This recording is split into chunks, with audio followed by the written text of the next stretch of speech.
پر بنانے میں اہم کردار ادا کیا ہے۔ کہنے کو تو آپ کویت میں مقیم ہیں، مگر آپ کی نظر تمام دنیا کی سیاسی، سماجی اور مذہبی منظرنامے پر مضبوطی سے بنی رہتی ہے۔ خاص طور سے اپنے ملک کے پل پل کے حالات سے آپ باخبر رہتے ہیں۔ یہی وہ اسباب ہیں جس کی وجہ سے آپ کی شاعری میں حالات کی گونج زوردار انداز میں سنائی دیتی ہے۔ ان کی شاعری میں نہ صرف حالات حاضرہ کی عکس بندی ہوتی ہے، بلکہ اس کے عواقب پر بھی ان کی باری نظر ہوتی ہے۔ جیسے حالیہ انتخاب کے نتائج کے دن لائیو فیڈ پر ایک اینکر کی بیہودہ گفتگو کو پوری دنیا نے دیکھا۔ اس پر تہذیب کی یاد دلاتے ہوئے وہ کہتے ہیں، بگلا بھیا ہار الیکشن اتنا ہے پگلائے، شبد نہیں کنٹرول میں ان کے دماغ سے پھسلا جائے، بیچ بجریا گالی دے کر غصے کا اظہار، خطو ہو گئی دنیا بھر میں مچا ہے ہاہاکار۔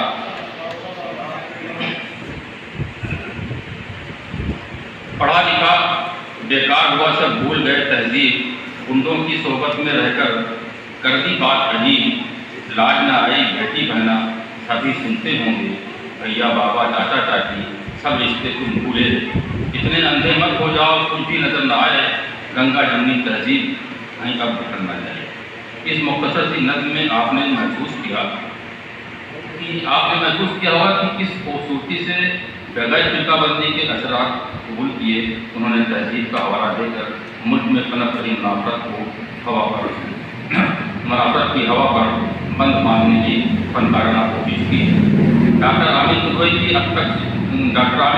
اب تک دو شعری مجموعے منظر 1986 اور شور خاموشی 2019 میں زیر طبع ہو کر طباعت سے آراستہ ہو چکے ہیں، جو درجنوں دواوین پر بھاری ہیں۔ اس کی بنیادی وجہ یہ ہے کہ انہوں نے جو کچھ لکھا دل سے لکھا، اس لیے کمیت کے بجائے کیفیت کے رجحان ان کے یہاں زیادہ غالب ہیں۔ کہتے ہیں کہ کم لکھنے والا زیادہ لکھنے والے سے بہتر ہوتا ہے، کیونکہ وہ معیار کا خیال رکھتا ہے۔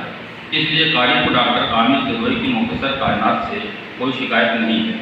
وہ اس مختصر سرمایہ کے مطالعے سے کہ خود کو سرشار پاتا ہے۔